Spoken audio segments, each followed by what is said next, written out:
Coucou, j'espère que vous allez bien, je suis ravie de vous retrouver et vous souhaite la bienvenue dans cette vidéo où nous allons découvrir ensemble l'oracle des zodiaques, écrit et illustré par Fée Mélusine, qui est paru aux éditions Erol. Alors à l'intérieur, nous allons avoir 44 cartes, un livre d'accompagnement en couleur de 144 pages et son prix est de 26 euros. Et honnêtement, 26 euros, c'est pas cher parce qu'il y a vraiment un sacré travail fourni sur ce coffret. Et en plus, moi, je le trouve raffiné, élégant, de par les illustrations. Mais alors, en plus, les couleurs, le blanc, le doré qui ressort et puis ce camailleux de gris. Enfin, vous allez pouvoir le constater même avec les cartes. Donc, on va tout de suite découvrir l'intérieur parce qu'il y a pas mal de choses à dire. Donc là, on est sur un grand coffret qui s'ouvre sur le côté comme un livre. À l'intérieur, nous avons une citation du Dalai Lama. Il n'y a personne qui soit né sous une mauvaise étoile. Il n'y a que les gens qui ne savent pas lire le ciel. Alors, le livret d'accompagnement que l'on va découvrir en premier. Et ensuite, donc les cartes qui sont maintenues en place à l'intérieur grâce à un encadrement cartonné. Voilà. On regardera les cartes après.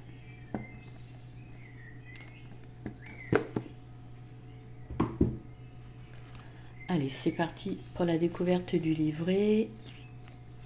Donc astrologie et sagesse divine du panthéon grec.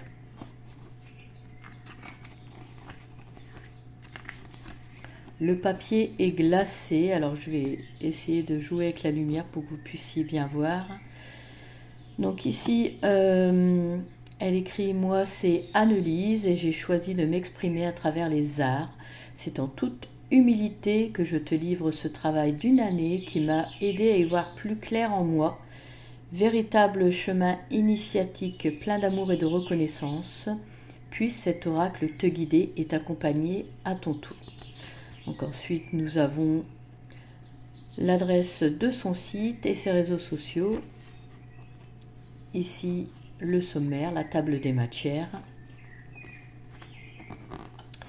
Et nous avons une introduction. Alors ici, Anne-Lise nous livre une introduction, je trouve, très personnelle sur une période sombre de sa vie où elle n'était pas vraiment bien. Et elle attendait que quelqu'un vienne l'aider, la délivrer. Elle était sans cesse dans un cycle infernal qu'elle alimentait et qu'elle ne pouvait pas briser. Comme elle dit, elle était dans son propre enfer qu'elle s'était construit. Et puis, un jour, elle s'est mise face à sa part de responsabilité, que ça ne venait pas en fait des autres. Et elle a commencé à gratter, faire un travail personnel, à plonger dans ses profondeurs et elle a compris que personne d'autre qu'elle ne pouvait lui venir en aide et qu'elle allait devoir trouver l'équilibre entre l'ombre et la lumière. Voilà. Enfin, donc en résumé, moi je trouve que c'est vraiment une introduction personnelle et très touchante. Voilà. Ensuite, nous arrivons à un jeu divinatoire dédié à l'astrologie. Alors pourquoi ? Parce que, comme elle l'explique si justement, n'est-il pas vrai que lorsque ça ne va pas, qu'on demande de l'aide, des réponses, qu'on pense à nos défunts, voilà, nous avons tous les yeux qui se dirigent vers le ciel. Et oui, c'est vrai, je pense qu'on fait tous ça. Donc c'est tout naturellement qu'elle a choisi la thématique de l'astrologie dans ce jeu divinatoire. Et comme elle le précise humblement, elle n'est pas astrologue. Donc ici, il n'y a pas d'étude de son thème astral. Elle nous livre juste ses interprétations dans le livret et elle encourage notre intuition et notre libre arbitre. Elle porte également notre attention sur le fait qu'elle emploie des thèmes masculins et féminin pour les planètes, mais elle rappelle que les astres et les signes ne sont pas genrés, bien sûr, qu'il renvoie à la notion de polarité, comme le yin et le yang, qui s'opposent, s'interconnectent et se complètent. Voilà, ici, le but n'est pas d'attribuer un comportement archétypal à la femme, comme elle le dit, la femme passive et émotive ou l'homme actif et fort. Hein. Donc c'est bien qu'elle le précise. Et elle termine en disant qu'après, libre à nous d'attribuer les mots qui résonnent le plus pour nous. Voilà en résumé. Alors ensuite, dès le départ, on voit la composition du jeu. Donc il est divisé en 5 grandes familles. Les signes du zodiaque, 12 cartes. Les saisons, 4 cartes. Les astres, 12 cartes.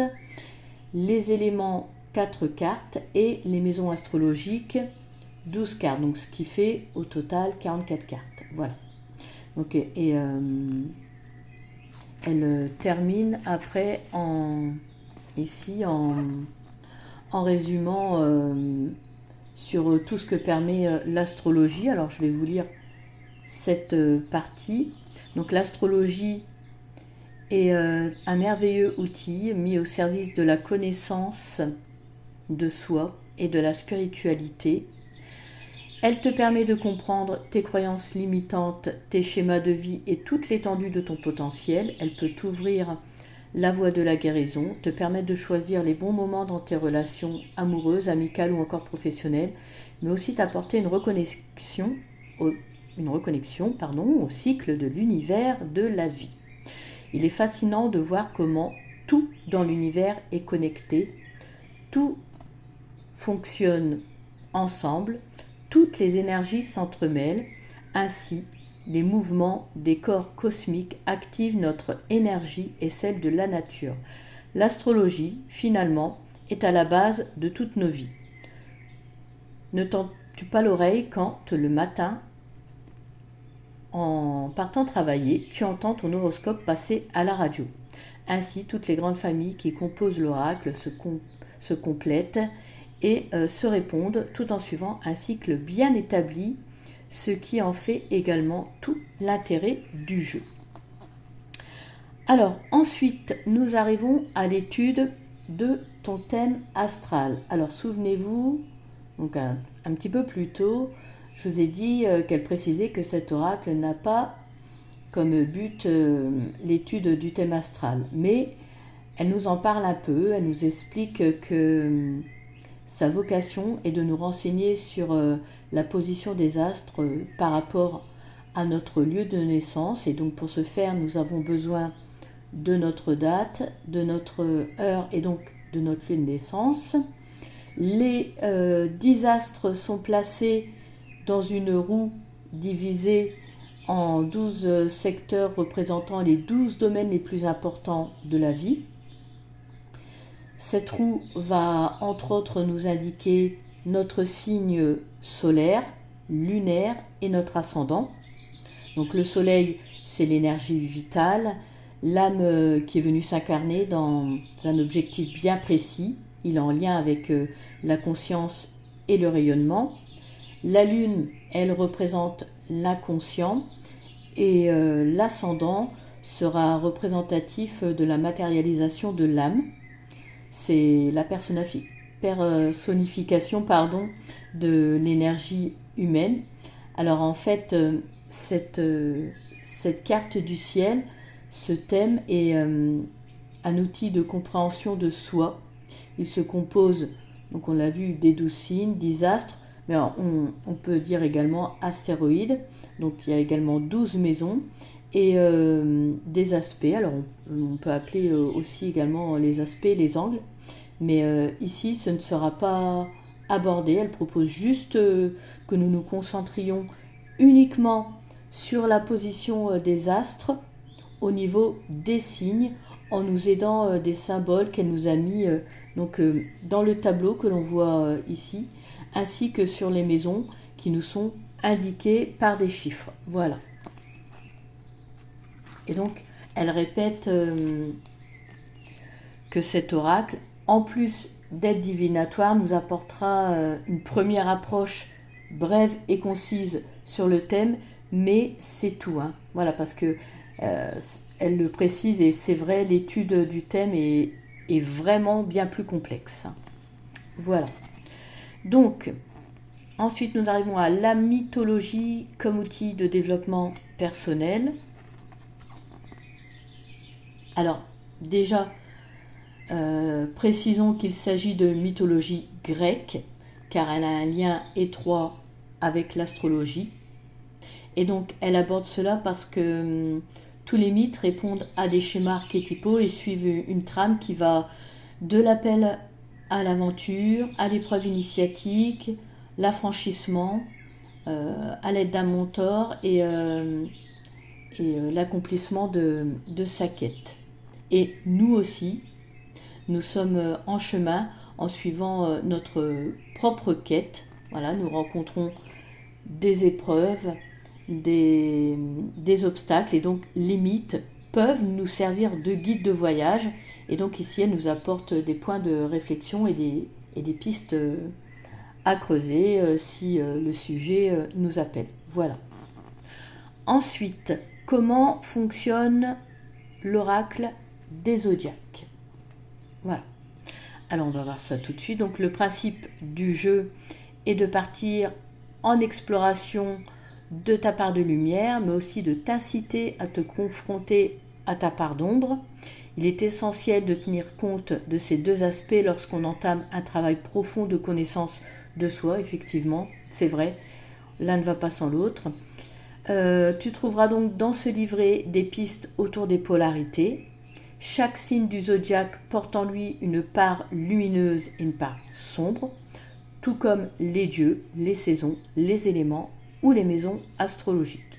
Sur chaque carte du jeu, alors je vais vous en montrer une, parce qu'on va parler des mots-clés. Donc en bas, il y a deux mots-clés dorés côté soleil, qui font référence à la lumière de la carte, vous vous en doutez, et deux mots-clés noirs côté lune, qui font eux référence à l'obscurité de la carte. Donc on les retrouve en bas. Et c'est selon si vous tirez à l'endroit ou à l'envers. Voilà. Donc ensuite, je continue. Donc en fonction de ta question, un ou deux mots-clés peuvent t'apporter une réponse. Tu peux également lire la description de la carte et le message oraculaire dédié à l'intérieur de ce livret. Voilà. Alors ensuite, nous arrivons au conseil de tirage de Sandrine HK. Donc, comme le dit, elle n'est pas cartomancienne et du coup, donc elle a demandé de l'aide à Sandrine HK pour nous délivrer de précieux conseils. Donc, je vous laisserai découvrir ces conseils si vous achetez le coffret. Voilà, des conseils, c'est toujours bon à prendre. D'ailleurs, même les tirages proposés sont de Sandrine HK. C'était écrit sur le coffret tout en bas. Enfin, sur la boîte extérieure.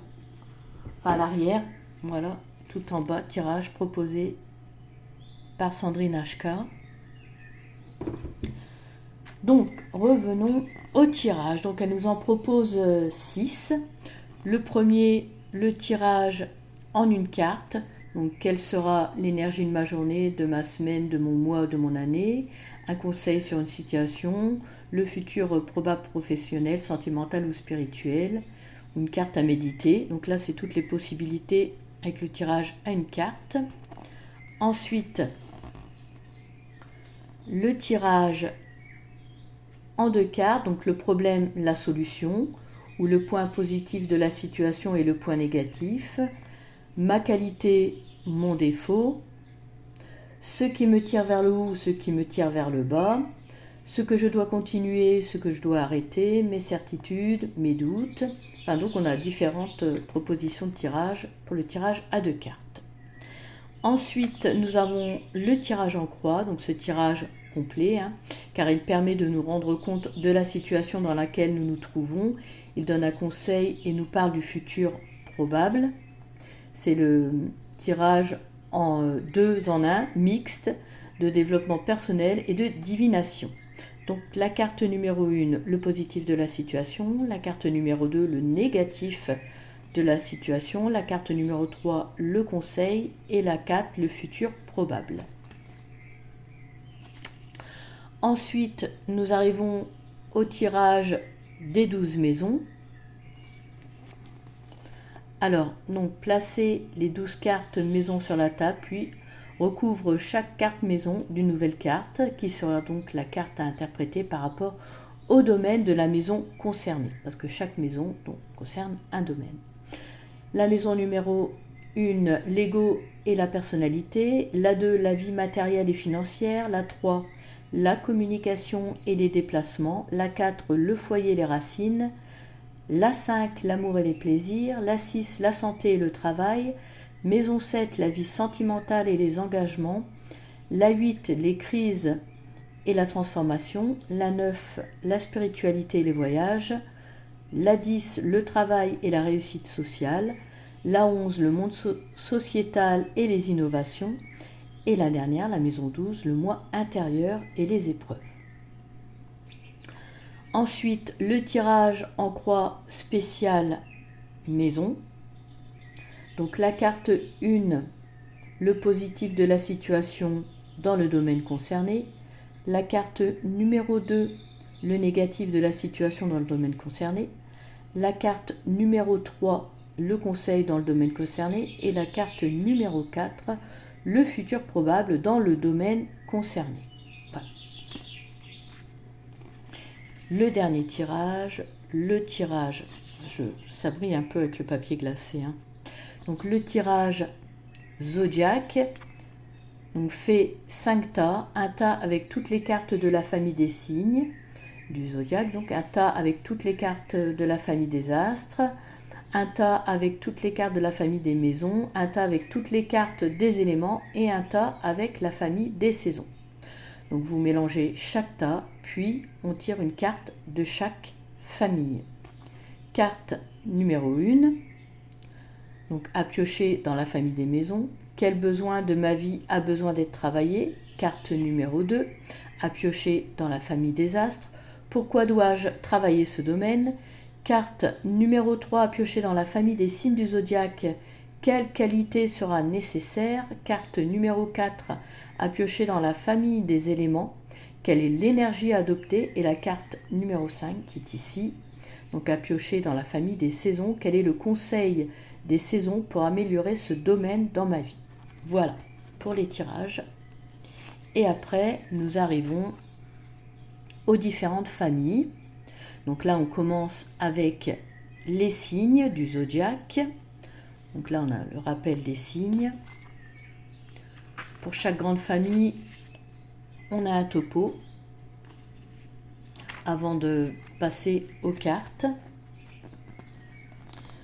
Donc, les cartes ici du zodiaque, donc pour chaque signe, vous allez retrouver les mots-clés, donc les mots-clés lumière et les mots-clés ombre.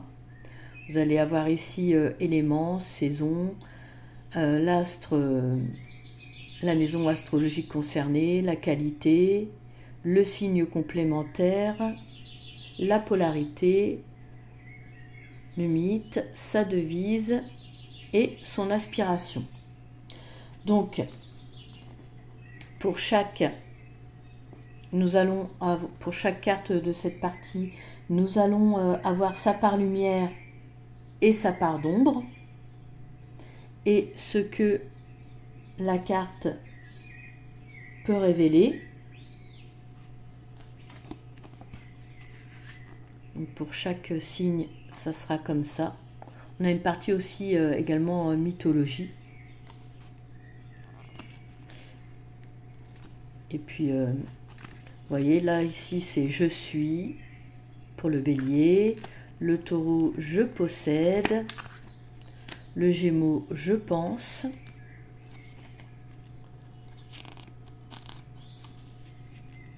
Donc voilà. Ensuite, après, nous avons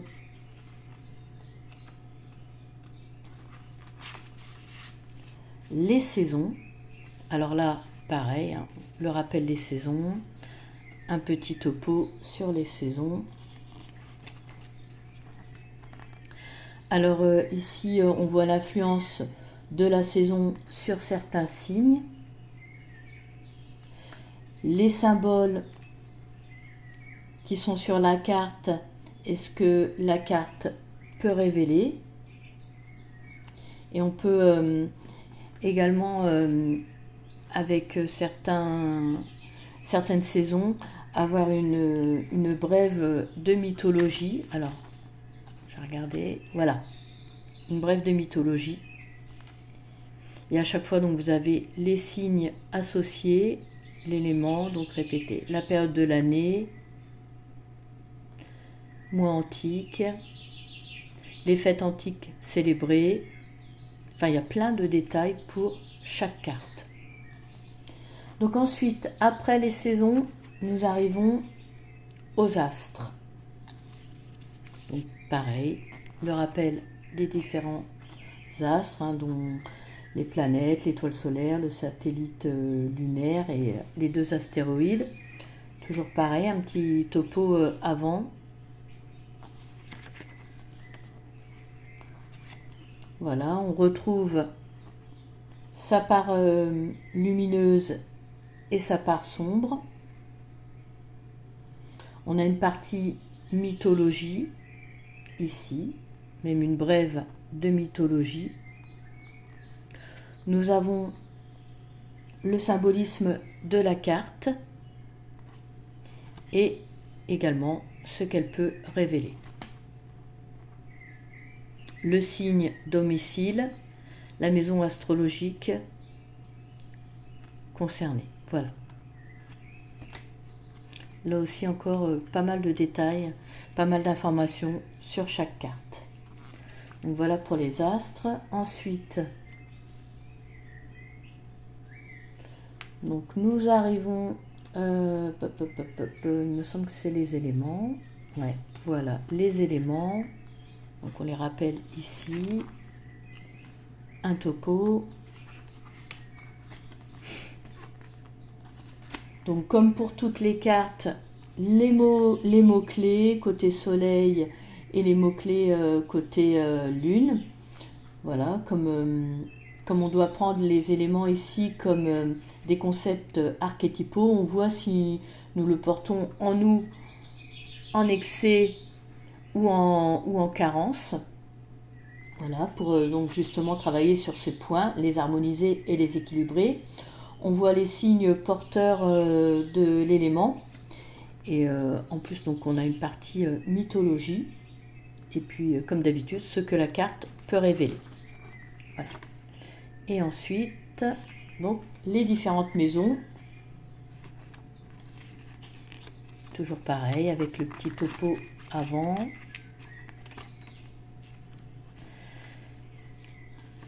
Alors pour les maisons, on voit le signe et l'astre qui la gouverne, on voit le secteur de vie qu'elle représente, on va en fait dans notre intimité, on y parle de nos ressentis, de nos expériences qui nous animent, nos qualités et défauts, les faiblesses, les inhibitions, etc.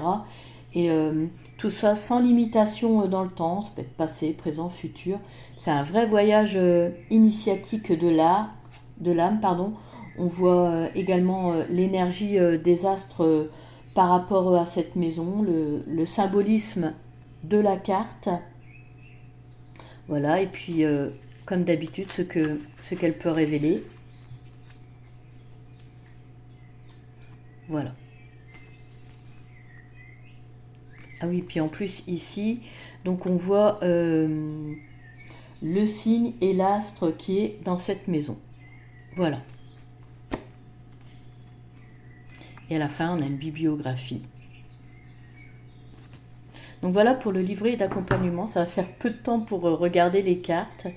On va essayer de le faire. Voilà. Donc là, les tranches sont dorées, un magnifique dos.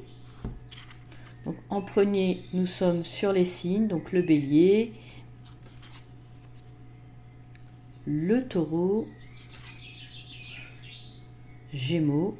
Vous pouvez faire pause si vous souhaitez voir les mots-clés. Cancer, Lion, Vierge, Balance, Scorpion, vraiment des très belles cartes, Sagittaire, Capricorne, Verseau, Poisson, Printemps. Alors là, on arrive bien sûr dans les saisons. Été, vous l'avez compris, automne, hiver. Ensuite, les astres. Donc là, le soleil, la lune, Mercure, Vénus, Mars, Jupiter, Saturne, Uranus, Neptune, Pluton, Chiron, Vesta. Maintenant, on arrive aux éléments, donc le feu, la terre, l'air, l'eau. Et on termine avec la famille des maisons. Maison 1, maison 2, maison 3, maison 4, maison 5, maison 6, maison 7, maison 8, maison 9. On a beaucoup de choses à dire, ce coffret. J'ai vraiment essayé de résumer au mieux. 10, 11, et la dernière famille, maison 12. Eh bien écoutez, cette vidéo touche à sa fin. Je vous remercie de m'avoir suivi. Je vous invite à me faire part de vos ressentis. Je vous invite également à liker, à activer les notifications et à vous abonner si vous vous sentez bien ici. Je vous quitte en vous souhaitant le bonheur, la sérénité, l'harmonie et la lumière dans votre vie. Prenez soin de vous et je vous dis à très bientôt.